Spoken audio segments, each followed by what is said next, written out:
I don't hate you. I actually forgive you for what you've done. As police search for a suspect after a man was shot and killed, we talk with the victim's mother, what she's asking from the killer. And we're kicking off this Saturday with some showers. I'll let you know how long those will last. The first alert for today and Sunday. We'll have your 7-day forecast straight ahead. Both Charlotte FC and the Panthers are playing at Bank of America Stadium this weekend. The work to flip the field from soccer to football and the plan for rain if it gets in the way. This broadcast is sponsored by DeMayo Law Offices, representing Carolinians since 1992. Live from Charlotte, this is WBTV News, on your side. Good morning, and thank you for joining us. It's Saturday, September 10th. I'm Lileana Pearson, in for Caroline Hicks. And a meteorologist, Alicia Wilson. Liliana, the rain has finally arrived. It is here. I feel like it's been a little spotty over the last couple of weeks, but sounds like we're getting some more. Yeah, we are. We're going to be dodging some showers today and possibly hearing some rumbles of thunder. So it's going to be a cloudy type day. Okay. We'll get some drizzle at times too. So it's not going to be a complete washout, but just be aware you'll need the umbrella as we go throughout today, especially. Tomorrow, though, is actually looking a little bit better. We'll get some breaks in those clouds and see some sunshine. So we've got a first alert for today and Sunday. As you check it out here, you can see a couple of drops there on our camera as we take a look now at uptown Charlotte. Temperatures there into the upper 60s and lower 70s. We're now sitting at 70 in Charlotte, at 67 in Monroe, 68 in Lancaster, and we've got 66 degrees there from Hickory on into Statesville. So the showers are starting to overspread our area. No thunderstorm activity, but some light to moderate rainfall stretching from the mountains on into the foothills. Also some light showers now pushing through most of our area here. This is going to be ongoing for the next couple of hours. Then we'll get some breaks and there'll be another wave of rain headed our way later on this afternoon. But there you see it as we look at our planner over the next several hours here. Temperatures are the upper 60s, lower 70s. And later this afternoon, we'll actually get a few breaks in the clouds today. We'll have to watch out for the potential for a couple of thunderstorms with that. But our high temperatures for the mountains only going to make it up into the 60s today, and for the Piedmont, we're mainly looking at some low to mid 70s. We'll have a closer detailed look at your forecast for the rest of the weekend coming up here in just a few moments. Liliana? Alicia, thank you. This morning, a Charlotte family is mourning the loss of their loved one as police continue the search for his killer. 28-year-old Ramik Brown was shot and killed Monday on West Sugar Creek Road near W.T. Harris Boulevard, and still there is no answers on who may have killed him or why. WBTV Nikki Hauser spoke to Brown's mother. She wants whoever killed her son to do the right thing and turn themselves into police. I am devastated. You know, what this person did, when they made that decision to pull that trigger, they didn't just take Ramik. They took a whole village. Tamika Brown says life has been at a standstill ever since her son Ramik was killed outside of a gas station early Monday morning on West Sugar Creek Road. I thank God for the 28 years that he gave to me on this earth with you. She remembers talking to him just hours before he was murdered. I noticed the text messages stopped, so I began to call him. Now, Tamika is left wondering who killed her son. Someone she says always had a joke, always had your back, and always cared for his family and his 9-year-old daughter. He always gave back, and now I'm asking the community to give back. Give back to a young man who, I'm not going to say he's perfect. No, none of us are. But what I'm asking is to give back. If you know anything, to please speak up. She's asking anyone who knows anything, and even the shooter themselves, to do the right thing. I don't hate you. I actually forgive you for what you've done. Whoever you are, I really hope and pray that God touch your heart to turn yourself in. Police are still investigating. They're looking for this person who was at the scene. They say they just want to question him.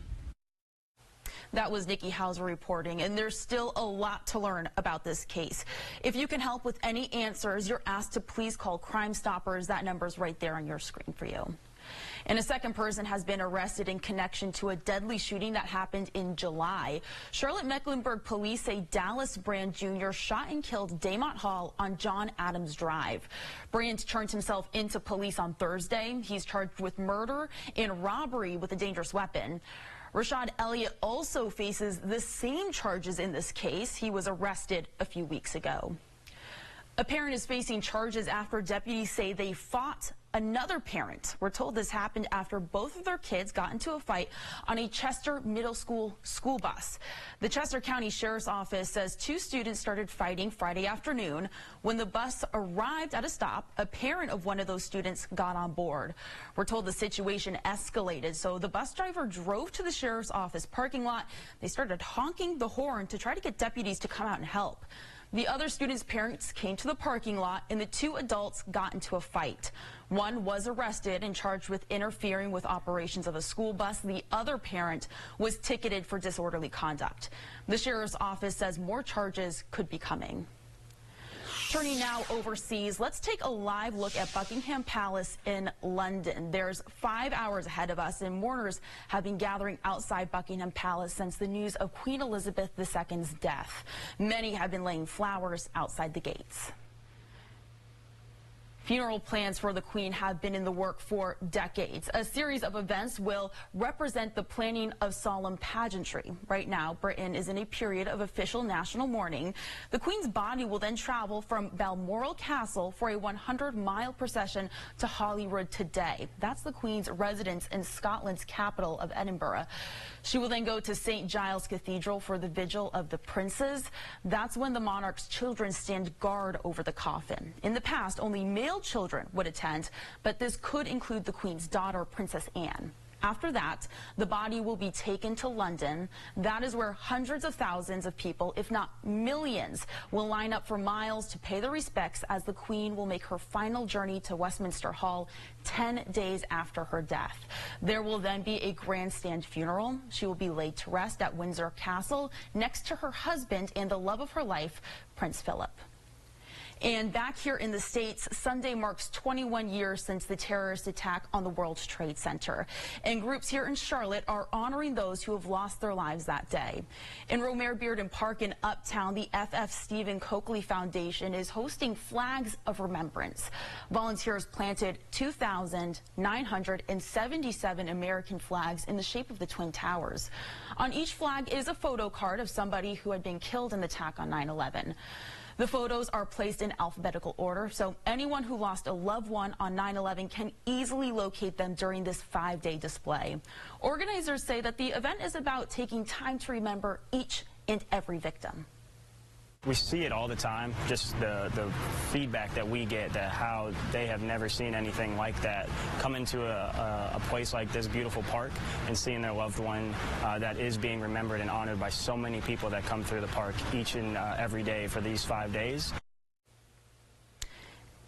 Turning next now to the Carolina Panthers, they are getting ready to take on the Cleveland Browns for their season opener at Bank of America Stadium on Sunday. And with it being 9/11, the keep-pounding drummer for Sunday's game is a retired New York City firefighter who responded to the World Trade Center and survived the collapse of the North Tower. Of course, everyone is excited to see quarterback Baker Mayfield take the field at Bank of America Stadium, especially since he's going to be facing off against his old team, the Cleveland Browns. And with the possibility of rain, you're going to want to come prepared. So remember, no umbrellas are allowed inside, so make sure you're grabbing that rain jacket or that poncho. You'll also want to make sure that you're following their strict clear bag policy. Take a look at the graphic on your screen. These are the approved and not approved items, so make sure that your clear bag that you're bringing is no larger than 12 inches tall by 6 inches wide and 12 inches deep. But before the Panthers kick off, Charlotte FC will play at Bank of America Stadium.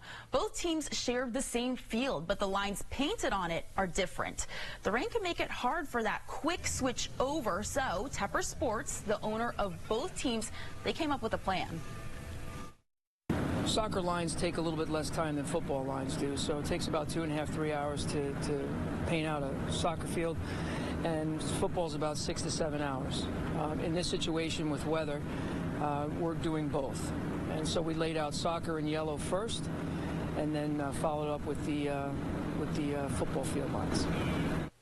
The Charlotte FC game against New York City FC is going to start at 1 p.m. today. The Panthers game on Sunday also starts at 1 p.m. And if you can't be there, you can watch all the action unfold right here on WBTV. We will be then creating homeownership. Owning your own home has just become closer to reality for some. The partnership created to help turn renters into homeowners.